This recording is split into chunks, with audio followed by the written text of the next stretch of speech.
आप सबको जय मसीह की। प्रभु को धन्यवाद हो कि प्रभु ने हमें ये मौका दिया एक बार फिर कि उसकी संगति में आ सके, उसके नाम के गीतों को गा सके और उसकी स्तुति आराधना कर सके। प्रभु यीशु मसीह ने कहा कि मैं ही मार्ग, सत्य और जीवन हूँ और बिना मेरे द्वारा कोई भी उस परम पिता के पास नहीं जा सकता। आमीन। आइए कुछ क्षण अपन वचन में जाने से पहले कुछ क्षण प्रभु की आराधना करें, अपने मनों को तैयार करें इस वचन के द्वारा, अपने प्रभु पिता परमेश्वर का स्वागत करें अपने जीवन में।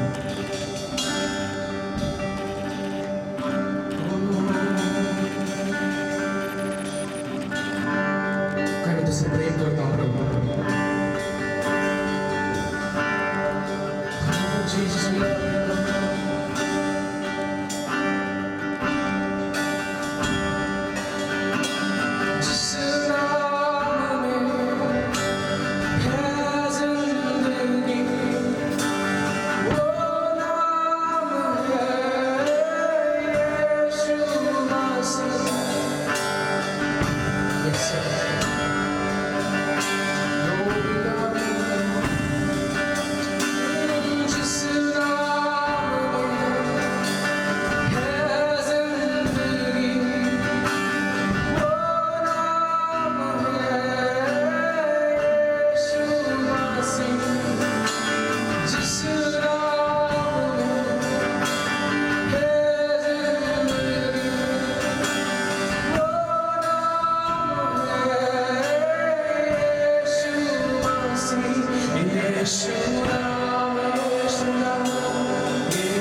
प्रभु परमेश्वर तू उस वचन से हमसे बोल और बातचीत करना, हमारे जीवन को तू बदल।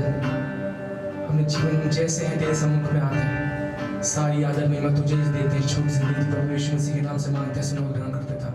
आमीन।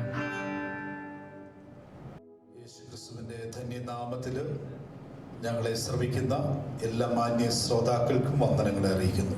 यीशु मसीह के धन्य नाम से हमारी आवाज को सुनने वाले हर एक भाई और बहनों को यीशु मसीह के नाम से हम स्वागत करते हैं। ഒരു പ്രാവശ്യം കൂടി ദൈവവചനവുമായി നിങ്ങളുടെ മുൻപിൽ നിൽക്കുവാൻ സർവകൃപാലുവായ ദൈവം ഒരുക്കി തന്ന വിലപ്പെട്ട അവസരങ്ങളെ ഓർത്ത് ദൈവത്തിന് സ്തോത്രം ചെയ്യുന്നു। एक बार फिर परमेश्वर के वचन के साथ खड़े होकर परमेश्वर के वचन से सेवा करने के लिए परमेश्वर ने सर्वव्यापी परमेश्वर ने मदद किया, इसलिए प्रभु का धन्यवाद करते हैं। ഈ ശബ്ദം കേൾക്കുന്ന എല്ലാ പ്രിയപ്പെട്ടവരെയും കർത്താവ് സമൃദ്ധിയായിട്ട് അനുഗ്രഹിക്കുമാറാകട്ടെ। हमारी आवाज को सुनने वाले हर एक भाई बहनों को प्रभु सबको बहुत से आशीष करने पाए। കഴിഞ്ഞ 50-ൽ പരം വർഷങ്ങളായിട്ട് ജബൽപൂർ പട്ടണത്തിൽ ഇന്ത്യ പെന്തക്കോസ്ത് ദൈവസഭയെ ദൈവം നിർത്തിയിരിക്കുന്നത് ഓർത്ത് സ്തോത്രം ചെയ്യുന്നു।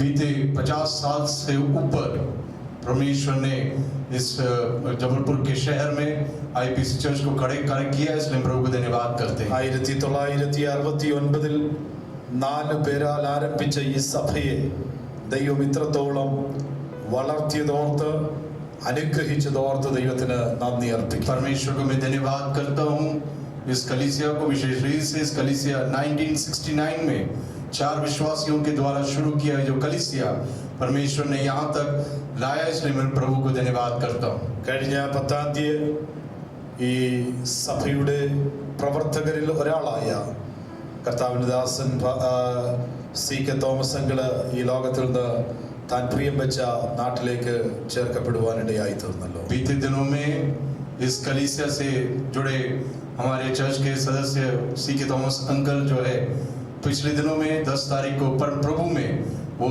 सो गए। വർഷങ്ങൾക്ക് മുമ്പേ അദ്ദേഹത്തിന്റെ ഭവനം ആരാധനയ്ക്കായിട്ട് അദ്ദേഹം തുറന്നു കൊടുക്കുവാനിടയായി തീർന്നു। അതിലൂടെ ദൈവസഭയുടെ വളർച്ചയും അനുഗ്രഹവും നമുക്ക് ലഭിക്കുന്നത് ഓർത്ത് സ്തോത്രം ചെയ്യുന്നു। बीते सालों में उनका जो घर था प्रभु के लिए उन्हें अपने द्वार को खोला और उनके द्वारा जो है इस ऐसे हम लोग सब कई लोग आशीषित होने पाए, इसलिए प्रभु को धन्यवाद करते हैं। ദുഃഖത്തിലായിരിക്കുന്ന ആ കുടുംബത്തെ ദൈവം ആശ്വസിപ്പിക്കട്ടെ। ദൈവത്തിന്റെ എല്ലാ പ്രത്യാശകളും അവരുടെ ജീവിതത്തിൽ ദൈവം അയക്കട്ടെ। दुखित परिवार के हर एक सदस्यों को परमेश्वर एक आशा से भरने पाए, इसलिए प्रभु से प्रार्थना करता हूँ। ഇന്നത്തെ ചിന്തയ്ക്കായിട്ട് വിശുദ്ധ വേദപുസ്തകത്തിൽ നിന്ന് ഒരു വേദഭാഗം വായിക്കുവാൻ ആഗ്രഹിക്കുകയാണ്। आज इस सुबह के मनन के लिए परमेश्वर के वचन से मैं कुछ अध्याय में पढ़ना चाहूंगा। യോഹന്നാന്റെ സുവിശേഷം 5-ാം അധ്യായം അതിന്റെ 9-ാം വാക്യം വായിക്കുവാൻ ആഗ്രഹിക്കുകയാണ്। और यूहन्ना रचित सुसमाचार 5वां अध्याय उसकी 9वीं आयत को इस प्रकार से हम पढ़ते हैं। യേശു അവനോട് എഴുന്നേറ്റ് നിന്റെ കിടക്കയെടുത്ത് നടക്ക എന്ന് പറഞ്ഞു। 8वीं आयत में लिखा है, यीशु ने उससे कहा, उठ, अपनी खाट उठा और चल फिर।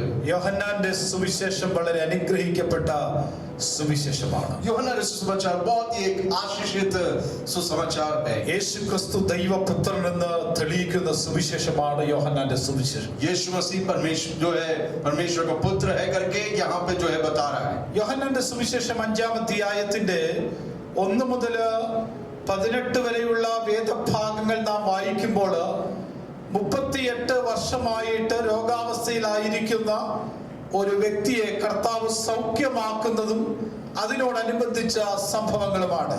और यूहन्ना सुसमाचार 5वां अध्याय 1 से 18 आयत तक यदि हम पढ़ते हैं, वहां पे एक व्यक्ति जो 38 वर्ष से वहां पड़ा हुआ है, वहां पर वो व्यक्ति को जो है चंगाई और कई प्रकार के जो है चीज में हम देख सकते हैं। യെരുശലേമിലെ ബെഥസ്ത എന്ന കുളക്കരയിൽ കിടക്കുന്ന രോഗിയായ ഒരു മനുഷ്യൻ, यरूशलेम के बेट फाटक में बेथेस्दा करके जगह में ये व्यक्ति वहां पर बैठा हुआ है। ബെഥസ്ത എന്ന വാക്കിന്റെ അർത്ഥം കരുണയുടെ ഭവനം, കൃപയുടെ ഭവനം എന്നാണ്। और बेथेस्दा का जो अर्थ है ये करुणा या अनुग्रह करके वहां पे लिखा गया है। എന്നാൽ ആ സൗഖ്യമില്ലാതെ കിടക്കുന്ന ഒരു മനുഷ്യനെ നമുക്ക് അവിടെ കാണുവാൻ കഴിയുന്നുണ്ട്। वहां पर हम ऐसे व्यक्ति को देख सकते हैं जो जिसको चंगाई अभी तक नहीं मिली। അതാത് സമയത്ത് ഒരു ദൂതൻ ഇറങ്ങി വന്ന് കുളം കലക്കുമ്പോൾ ആദ്യം ഇറങ്ങുന്ന വ്യക്തിക്ക് സൗഖ്യം പ്രാപിക്കുവാനിടയായി തീരും. जब भी वहां पे स्वर्गदूत आता है, पानी हिलाता है, उस समय जो लोगों को चंगाई चाहिए है वो तुरंत उनको चंगाई मिल जाती है। പലരും സൗഖ്യം പ്രാപിച്ച്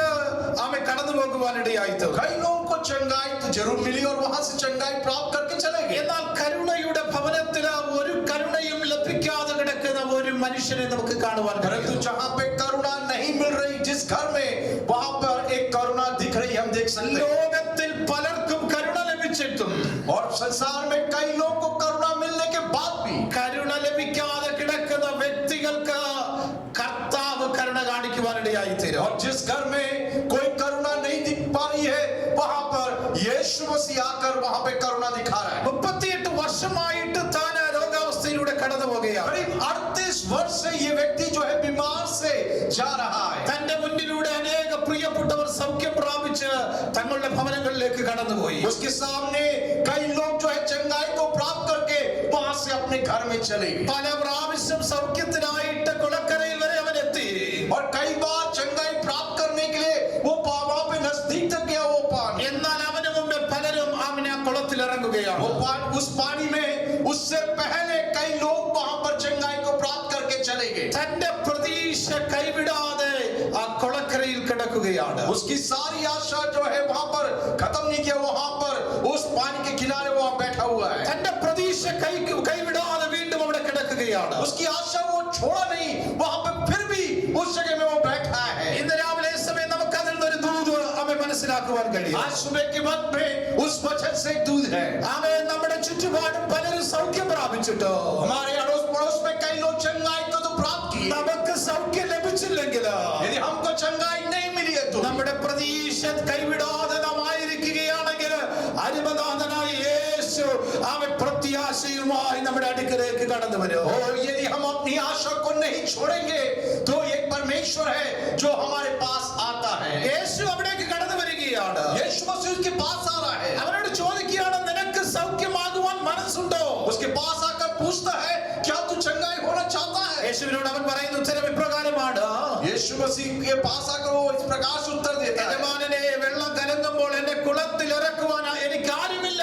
वो कह रहा है कि जो स्वर्गदूत जब कुंड में आकर पानी हिलाता तो कोई भी मुझे मदद करने के लिए नहीं उस कुंड में उतारने। എല്ലാവരും ഉപേക്ഷിക്കപ്പെട്ട അവസ്ഥയാണ്. और कई लोगों ने तिरस्कार कर दिया मुझे। സൗഖ്യത്തിന്റെ വക്കോളം എത്തി चंगाई के नजदीक तक पहुंच तो गए, എന്നാൽ സൗഖ്യം ലഭിക്കാതെ ആയിരിക്കുന്ന മനുഷ്യൻ परंतु ऐसा व्यक्ति जो चंगाई को प्राप्त नहीं कर पा, ആരും അവനെ സഹായിക്കുവാനില്ല.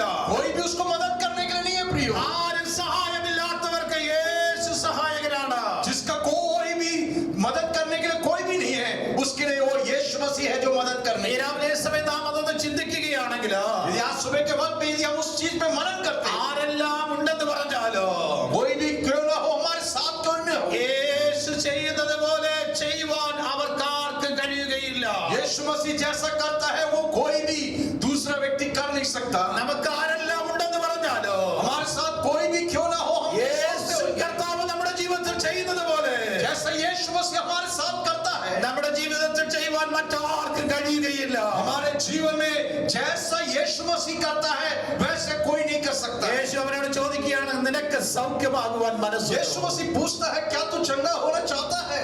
അവൻ യേശുവിന്റെ വാക്കിന്റെ മുൻപിൽ അവൻ കിടക്കയെടുത്ത് നടക്കുകയാണ്. यीशु मसीह के सामने, उस शब्द के सामने वो अपनी खाट उठाकर चल रहा ഈ है। 5-ാം അധ്യായം 13-ാം വാക്യം നാം വായിക്കുമ്പോൾ 5वें अध्याय के 13वीं आयत में जब पढ़ते हैं, യേശു ആരെന്ന് സൗഖ്യം പ്രാപിച്ച മനുഷ്യൻ അറിഞ്ഞിരുന്നില്ല. और ये यीशु मसीह कौन है कर कर वो नहीं जान पाए किसने चंगाई दी है। അവന്റെ അടുക്കലേക്ക് അപരിചിതനായ ഒരു വ്യക്തി കടന്നു വന്ന് പറയുകയാണ്, एक अपरिचित व्यक्ति उसके पास आ रहा है। എഴുന്നേറ്റ് കിടക്കയെടുത്ത് നടക്കാം. वो कह रहा है कि तू अपनी खाट उठाकर चल करके कह रहा है। ഇത്രയും നാൾ ഞാൻ അവിടെ കിടക്കുകയാണ്. 3 साल से मैं वहां पड़ा हूं, ആരും അതുപോലുള്ള ഒരു വാക്ക് പറഞ്ഞിട്ടില്ല. कोई इतना अच्छा शब्द कोई नहीं कहा। ഈ കിടക്ക വിട്ട് ഭവനത്തിലേക്ക് പോകണമെന്നാണ് എന്റെ ആഗ്രഹം. ये कब जो है इस जगह से जाने के लिए मैं सोचा यहाँ से, എന്നാൽ പരിചയമില്ലാത്ത ഒരുവൻ വന്ന് പറയുകയാണ്, കിടക്കയെടുത്ത് നടക്കുക. परंतु एक ऐसे अपरिचित व्यक्ति मेरे पास आकर कहा, तू अपनी खाट उठाकर चल। യേശു ക്രിസ്തുവിന്റെ വാക്കിന്റെ മുൻപിൽ അവൻ കിടക്കയെടുക്കുവാനിടയായി തീർന്നു. यीशु मसीह के शब्द के सामने वो व्यक्ति अपनी खाट उठाकर चलने लगा। മാനുഷിക വാക്കിന്റെ മുൻപിൽ അത്ഭുതം നടക്കുകയില്ല.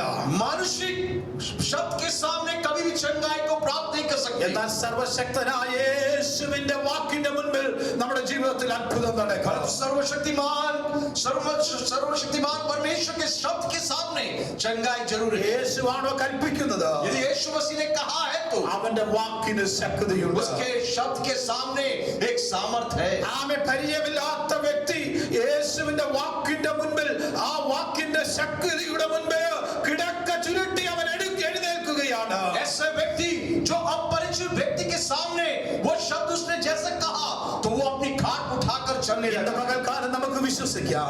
आज दोपहर के वक्त में हम विश्वास करें മാനുഷിക വാക്കുകൾ കൊണ്ട് എന്റെ ജീവിതത്തിൽ ഒരു അത്ഭുതം നടക്കുകയില്ല. मानुषिक शब्द के सामने कभी भी हम चंगाई को എന്നാൽ യേശുവിന്റെ വാക്കിന്റെ മുൻപിൽ എന്റെ ജീവിതത്തിൽ അത്ഭുതം നടക്കും. परंतु यीशु मसीह के शब्द के सामने मुझे चंगाई जरूर मिलेगी. യേശുവാണോ എന്നോട് പറയുന്നത്? यदि यीशु मसीह ने कहा है तो യേശുവാണോ എന്നോട് കൽപ്പിക്കുന്നത്? यदि यीशु मसीह ने मुझे कहा है तो എന്റെ ജീവിതത്തിൽ തീർച്ചയായും ഒരു അത്ഭുതം നടക്കും. मेरे जीवन में जरूर अद्भुत कार्य होंगे. ഈ വേദഭാഗങ്ങൾ നാം വായിക്കുമ്പോൾ ये अध्याय जब हम पढ़ते हैं तो ശബത്തിൽ അത്ഭുതം നടന്നതുകൊണ്ട് യഹൂദന്മാർ അവനെ വിലക്കുകയാണ്. शबत के दिन में चंगाई मिली है इसलिए यहूदी लोग उसको जो है तिरस्कार कर रहे हैं. വാക്കുകൊണ്ട് നിരുത്സാഹപ്പെടുത്തുകയാണ്. शब्दों के सामने उसको जो है हताश कर रहे हैं. വാക്കുകൊണ്ട് നിരാശപ്പെടുത്തുകയാണ്. उस शब्द के सामने उसको निराश कर रहे हैं. ഇന്ന് കിടക്ക എടുക്കുവാൻ ഇന്ന് കിടക്ക എടുക്കരുത്.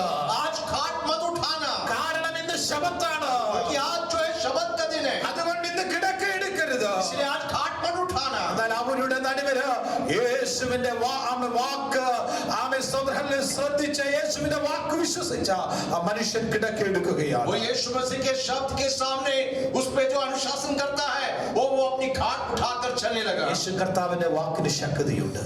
यीशु मसीह के शब्द के सामने सामर्थ है. അവൻ അഖിലാണ്ടത്തെ വെറും വാക്കുകൊണ്ട് സൃഷ്ടിച്ചവനാണ്. उसने सारे सृष्टि कर जो है एक शब्द के द्वारा उसने सृष्टि किया.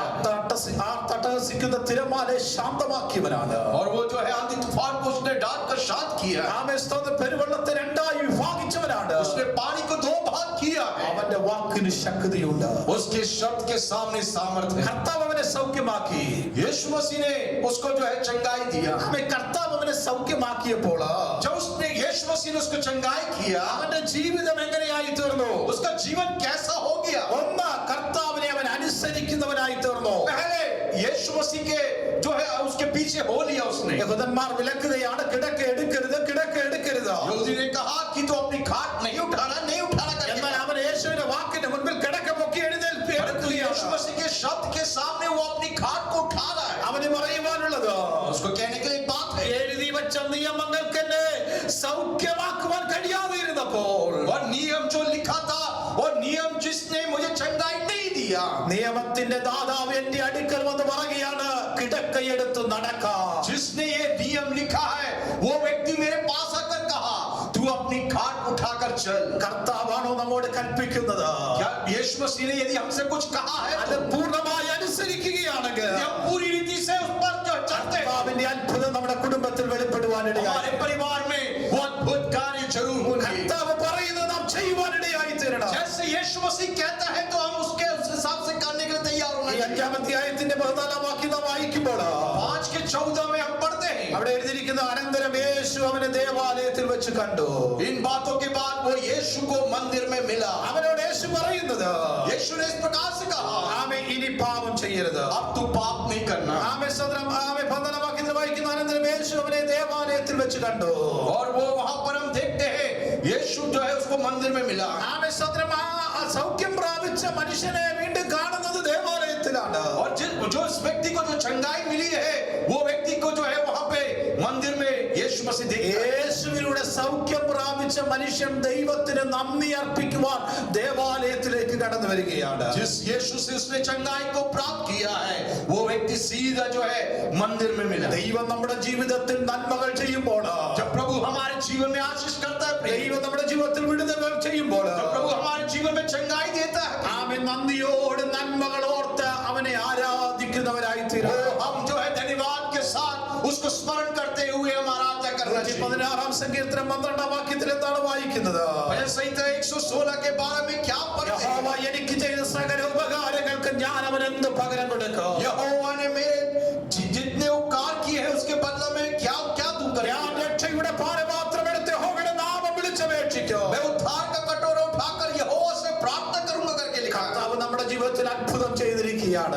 उसने हमारे जीवन में अद्भुत कार्य कर दिए हैं।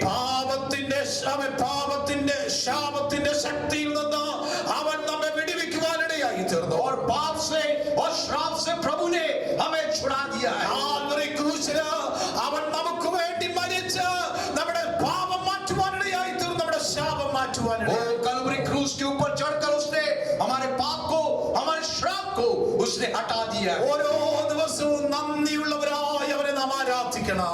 हर दिन हम उसको धन्यवाद देते हुए आराधना करना चाहिए। 38 വർഷം സൗഖ്യം ലഭിക്കാതിരുന്ന മനുഷ്യൻ അവൻ ദൈവം ചെയ്ത സൗഖ്യം, ദൈവം ചെയ്ത വിടുതലോർത്ത് അവനെ ആരാധിക്കുവാൻ ദേവാലയത്തിലേക്ക് അടുത്തു വരികയാണ്. 38 वर्ष से एक व्यक्ति जिसको चंगाई नहीं मिली थी और उसके बाद जब उसको चंगाई मिली तो व्यक्ति सीधा जो है मंदिर में जाके आराधना कर रहा है। വാക്യത്തിലെ കർത്താവ് പറയുന്നത് ഇനി നീ പാപം ചെയ്യരുതെന്നാണ്. और 14 आयत में यीशु मसीह कह रहा है अब तू फिर से पाप नहीं करना, ഇനി നീ പാപം ചെയ്യരുതെന്നാണ്. अब पाप मत करना। ആമേൻ. ഒരു വിശുദ്ധ ജീവിതത്തിനായി അവൻ തയ്യാറാകുകയാണ്. एक पवित्र जीवन के लिए वो तैयार हो रहा है। ഒരുപക്ഷെ പാപം നിമിത്തമായിരിക്കും അവന്റെ ജീവിതത്തിൽ രോഗം കടന്നു വന്നത്. शायद ये हो सकता है, शायद उसके पाप के कारण ऐसा आया होगा। ആമേൻ. സ്വന്തം കർത്താവ് പറയുകയാണ് ഇനി നീ പാപം ചെയ്യരുത്. यीशु मसीह ने कहा अब तू पाप नहीं ഒരു करना। വിശുദ്ധ ജീവിതത്തിനായി അവൻ തയ്യാറായി. एक पवित्र जीवन के लिए वो तैयार हो रहा ദൈവം है। നമ്മെ കുറിച്ച് ആഗ്രഹിക്കുന്നത് यीशु मसीह हमसे ये चाहता है ഓരോ ദിവസവും കർത്താവിന്റെ ആ വിശുദ്ധിയിലേക്ക് അടുത്തു വരണമെന്നാണ്. हर दिन अपने व्यक्तिगत जीवन में हम पवित्रता से चलना चाहिए। വിശുദ്ധന്മാരെ ചേർക്കുവാനാണ് അവൻ കടന്നു വരുവാൻ പോകുന്നത്. यीशु मसीह पवित्र लोगों को लेने के लिए बादलों पर आ रहा है। അവന്റെ വരവ് ഏറ്റവും അടുത്തിരിക്കുന്നു. उसका आगमन बहुत निकट है। ആമേൻ. വിശുദ്ധ ജീവിതത്തിനായി നമുക്ക് ഒരുങ്ങാം. एक पवित्र जीवन के लिए हम तैयार हैं। വീണ്ടും നാം ഈ വേദഭാഗം വായിക്കുമ്പോൾ आगे की आयत में जब पढ़ते हैं, അതിന്റെ 15-ാം വാക്യം വായിക്കുമ്പോൾ 15 आयत में जब पढ़ते हैं, തന്നെ സൗഖ്യമാക്കിയത് യേശു എന്നറിഞ്ഞപ്പോൾ അവൻ ചെന്ന് യഹൂദന്മാരോട് പറയുകയാണ്. और वहां पे लिखा है उस मनुष्य ने जाकर यहूदियों से कह दिया कि जिसने मुझे चंगा किया वो यीशु है। മറ്റുള്ളവരുടെ മുൻപിൽ അവൻ യേശുവിനെ ഉയർത്തുകയാണ്. वो दूसरों के सामने वो यीशु को ऊंचा करके दिखा रहा है। മറ്റുള്ളവരുടെ മുൻപിൽ അവൻ യേശുവിനെ ഉയർത്തുകയാണ്. दूसरों के सामने वो यीशु को ऊंचा करके दिखा रहा है। Praise the Lord. Praise the Lord। ഇന്ന് രാവിലെ ഈ സമയം ഞങ്ങളെ കേൾക്കുന്ന വാത്സല്യ സഹോദരൻ, आज सुबह के वक्त में हमारी आवाज को सुनने वाले प्रिय लोग, യേശുവിന്റെ വാക്കിന് ശക്തിയുണ്ട്. यीशु मसीह के शब्द के सामने सामर्थ्य है। അത് എത്ര പഴക്കമുള്ള വിഷയമാണെങ്കിലും, कितनी बड़ी पुराने जो है दिन या पुराना सा वो हो जाए, അവന് എത്ര മറുപടി കിട്ടാത്ത വിഷയമാണെങ്കിലും, कहीं जो प्रार्थना का उत्तर नहीं मिल रहा होगा, ഓ വിടുതൽ വരെ എത്തിയിട്ടും വിടുതൽ ലഭിക്കാത്ത വിഷയമാണെങ്കിലും, और यदि चंगाई वहां नजदीक पहुंचने के बावजूद भी चंगाई नहीं मिला, അവനൊന്ന് കൽപ്പിച്ചാൽ यदि एक शब्द उसने कहा है സൗഖ്യമുണ്ട്, चंगाई है, സൗഖ്യമുണ്ട്, चंगाई है, അവൻ സൗഖ്യമുണ്ട്. चंगाई है। ഇന്ന് രാവിലെ ഈ സമയം അവന്റെ വാക്ക് നമുക്ക് വിശ്വസിക്കാം. आज सुबह के वक्त में उसके शब्द के सामने हम विश्वास करें। പ്രമാണങ്ങൾ ഒരു ഭാഗത്ത് കിടക്കട്ടെ, नियम एक तरफ रहने पाए ന്യായ പ്രമാണങ്ങൾ ഒരു ഭാഗത്ത് और കിടക്കട്ടെ. न्याय के जो है नियम अलग रहने पाए। ദാതാവിന്റെ വാക്കിന്റെ മുൻപിൽ ന്യായത്തിന്റെ ദാതാവിന്റെ വാക്കിന് മുമ്പിൽ ന്യായത്തിന്റെ ദാതാവിന്റെ വാക്കിന് മുൻപിൽ നമുക്ക് എഴുന്നേൽക്കാം. उस न्यायाधीश के जो जिसने लिखा है उसके सामने हम जो है समर्पित करें,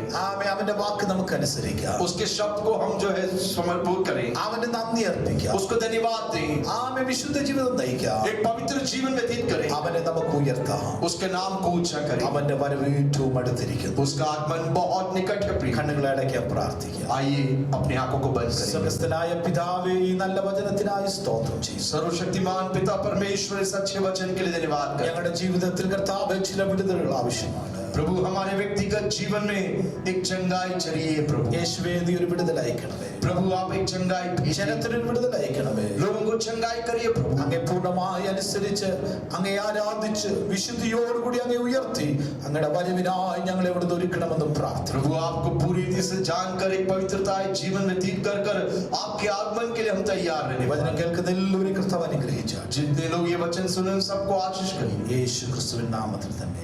यीशु मसीह के नाम से ആമേൻ. आमीन। കർത്താവ് എല്ലാവരെയും അനുഗ്രഹിക്കുമാറാകട്ടെ. प्रभु आप सबको बहुत से आशीष करें।